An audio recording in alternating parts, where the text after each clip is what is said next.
Bien-aimés du Seigneur, bonjour, que la grâce du Seigneur soit notre partage. Nous bénissons le nom de notre Dieu pour son amour manifesté à notre faveur.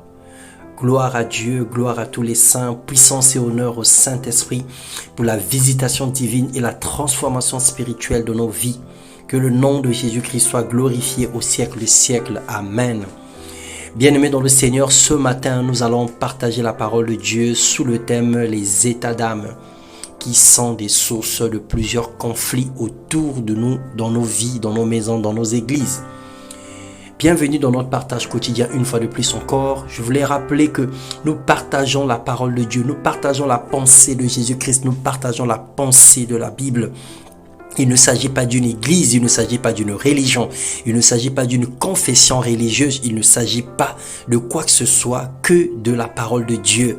Alors que le Seigneur touche ton cœur, qu'il t'inspire jour après jour au travers des partages que nous faisons régulièrement. Nous allons lire la parole de Dieu dans Matthieu 10, le verset 28. Il est écrit « Ne craignez pas ceux qui tuent le corps et qui peuvent tuer l'âme. Craignez plutôt celui qui peut faire périr l'âme, le corps dans la géhenne. » Bien-aimé, un état d'âme est une humeur ou une disposition des sentiments. C'est aussi une préparation morale parfois excessive, stérile ou scrupule. Lorsque nous avons des états d'âme, nous sommes confrontés à plusieurs situations.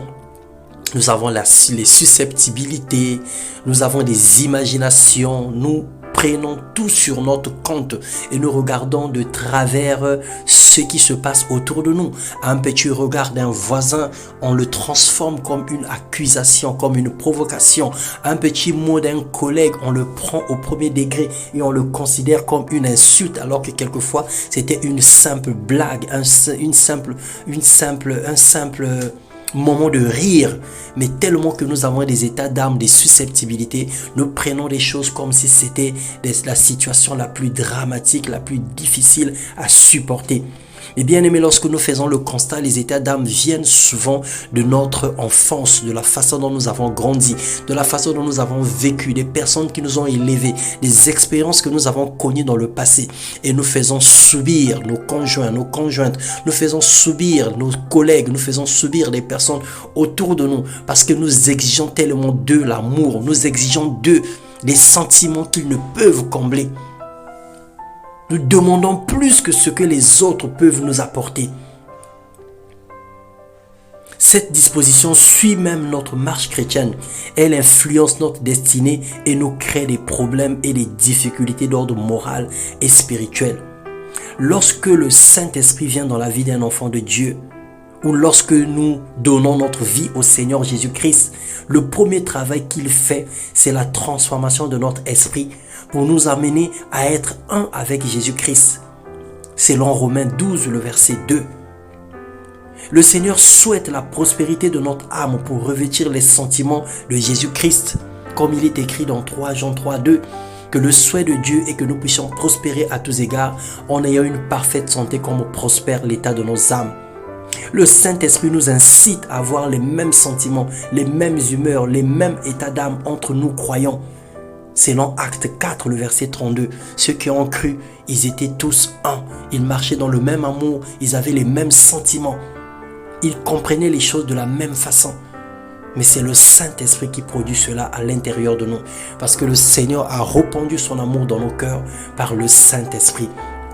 Dans Matthieu 11, le verset 29, il est écrit « Prenez mon joug sur vous et recevez mes instructions, car je suis doux et humble de cœur, et vous trouverez du repos pour vos âmes. » Le moyen que Dieu nous donne pour se débarrasser de nos états d'âme ou d'influence du passé, c'est de prendre le joug de Christ. Jésus-Christ a eu le fardeau d'aimer les hommes malgré leurs fautes, de pardonner et de donner sa vie pour les autres. Et le Seigneur nous recommande de porter ce joug d'amour. En acceptant sa volonté, nous devenons comme lui et nos âmes trouvent le repos. Porter le joug de Christ, c'est vivre dans l'amour, c'est décider de changer de caractère ou ses humeurs, ses habitudes, c'est supporter les faiblesses des autres, c'est prendre le tort des autres sur soi. Jésus-Christ disait, lorsqu'on te gifle sur la joue gauche, tends aussi la joue droite. Et lorsqu'on te prend le manteau, donne aussi la tunique. Ne te bats pas pour sauver ton image, mon bien-aimé. Arrête de redorer le blason terni de ta vie. Sois un avec Jésus-Christ, il te donnera un cœur nouveau, des sentiments nouveaux, des humeurs sains et un état d'âme pur et juste devant les hommes et devant Dieu. Alors ne te plains pas de ta vie. Ne regarde pas comme si tout était fini pour toi et ne considère pas comme si le monde entier est amer à ton égard. Mais regarde plutôt à l'intérieur de toi. Demande à Dieu de venir au secours de tes faiblesses. Que le Seigneur vienne guérir ton passé. Que le Seigneur vienne guérir ton cœur de toute forme de blessure, du rejet, du ressentiment. Il y a un voile du passé qui t'habite certainement et qui te conduit aujourd'hui à regarder les autres comme s'ils avaient tous un problème contre toi, alors que ce n'est pas le cas. Et même si c'était le cas, chaque personne avec Dieu forme la majorité parce que le Seigneur est plus fort que tous les hommes. Et lorsque le Seigneur est en toi, tous les deux vous formez la plus grande force. Alors tu peux même t'en passer de l'amour des hommes, tu peux même t'en passer des regards ou des constats humains. Fixe tes regards vers le Seigneur et demande la guérison de ton âme. Demande à être un avec le Saint-Esprit. Demande à marcher dans les mêmes sentiments que le Seigneur Jésus-Christ. Seigneur, je te prie pour mon frère, je te prie pour ma soeur. Je te prie pour ma propre vie. Je déclare dans le nom de Jésus que tout rejet, que tout manque d'amour, toute blessure du passé liée au viol, liée, Seigneur, au Dieu de gloire, Papa, à la maltraitance, liée éternellement